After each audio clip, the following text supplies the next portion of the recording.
I want to tell you about somebody who made more of an impression on me than Angelina Jolie. I went to Angkor Wat with the Tomb Raider herself, and she wasn't the most impressive person I met there. I cooked insects with an Oscar winner in Cambodia, and yet somebody else left more of a lasting mark. And that is no shade on her. She was lovely, but I want to talk to you about a gentleman named Chum Reap who showed me a kind of grace and bravery that exists in choosing to get up every day and live beyond the worst days of your life. Cambodia is a beautiful place with gorgeous people and thousands of years of amazing history. It has also suffered horribly under colonial rule and then under the Khmer Rouge, where millions of people were killed in the genocide. And this is what brought me there when Angelina Jolie decided to make a film about her friend's book, First They Killed My Father. It was going to be premiered in Angkor Wat, and it was also going to be the first time she'd broken cover since she broke up with Brad Pitt. So press interest was huge, and she knew that.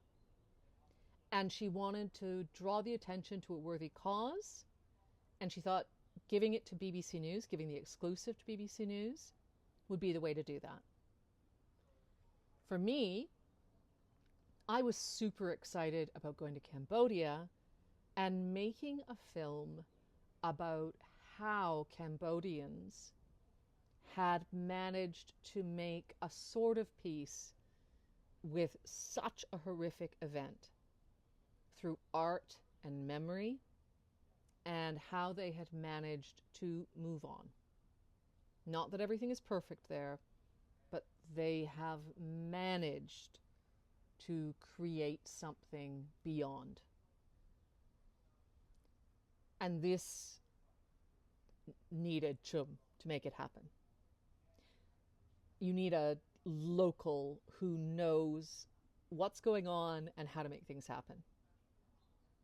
Chum Reap, which it's almost Khmer for hello, which is perfect because he was just welcoming and open and ready to see anything through. And any crazy request I had, dawn shots at Angkor Wat, dawn shots at Angkor Wat again, boat cruises, he was up for. Painful experiences, like going to the Tuol Sleng torture prison, filming in the killing fields, he was up for. He was that perfect partner in examining all of this and making filming on a crazy schedule happen. And remember, we also have this absolute Hollywood, pressure cooker happening at the same time.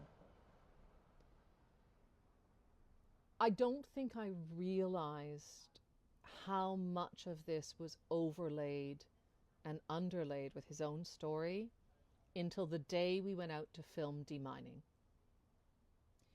Cambodia is still one of the most heavily mined countries in the world. The Khmer Rouge, and other groups, but the Khmer Rouge deliberately mined to control the civilian population and to maim and kill civilians. And it worked. And it still works to this day. So we went out to see some of the demining groups in action and to talk to them. And there was this group, and they had their beagle who had his little jacket on, and it was really impressive.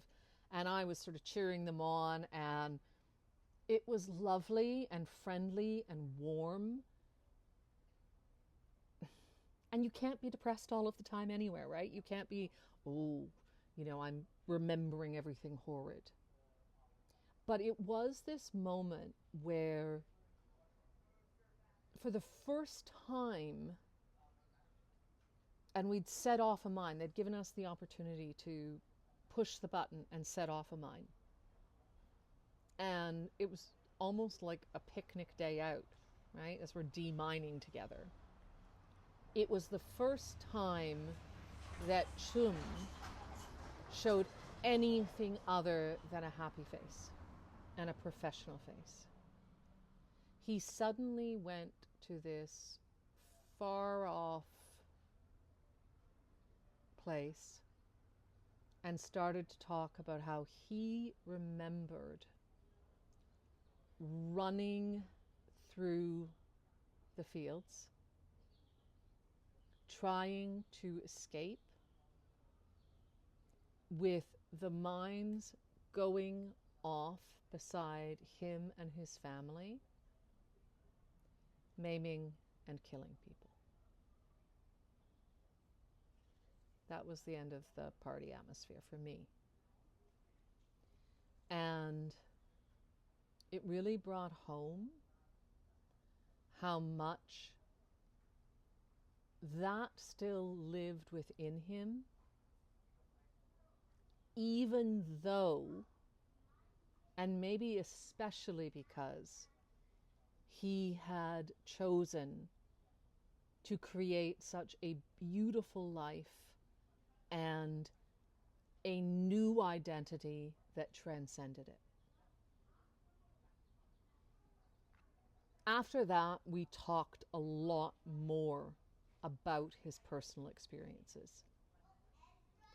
And one interview that came up after that that really stuck with me was that I didn't want to just interview victims when we're talking about how do you come back together.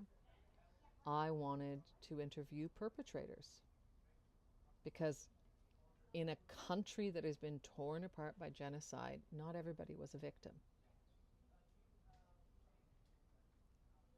And Chum managed to find a gentleman who had been a torturer at the notorious security prison.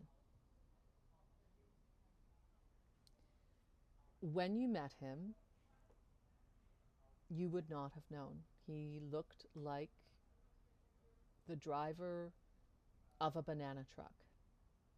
And that's what he is now, or what he was now at that point.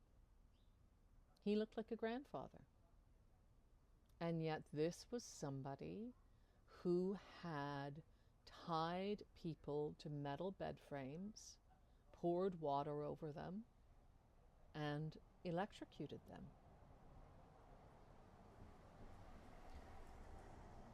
And the interview that followed, sitting far from town, he'd wanted to go far from town, still is one of the most extraordinary I think I've ever participated in. Not just because of Chum's willingness to have the conversation, but because of this guy's willingness to have it with us. And the dialogue that we were all having of, why did you do this? Why didn't you say no? Why didn't you choose something different? Was painful and confounding, and in the end moving, because this guy had wanted to talk to us to unburden himself. That's why he had agreed to speak, because he was ashamed. That was what ended up coming out. He was ashamed. But he kept saying, well, I didn't have a choice. I didn't have a choice. I didn't have a choice. And we were pushing.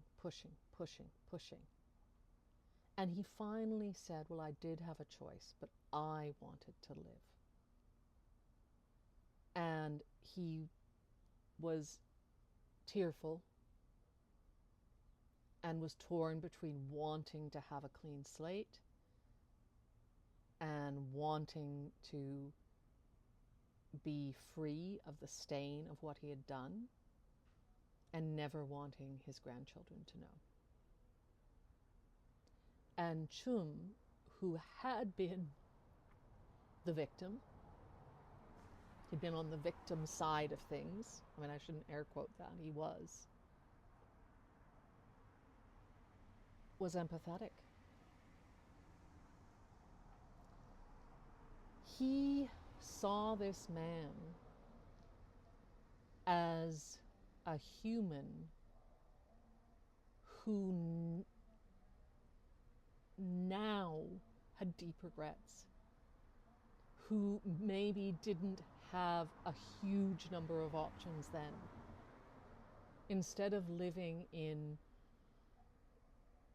I don't know, frozen pain and self-righteousness, he had this brave vulnerability and forgiveness that came from living fully in who he had chosen and decided to be day after day, all of that time, through the genocide and ever since. And even though he had those very traumatic memories, if you were to ask me who was the more free, I absolutely know who it was. Chum Reap. A fabulously golden human being.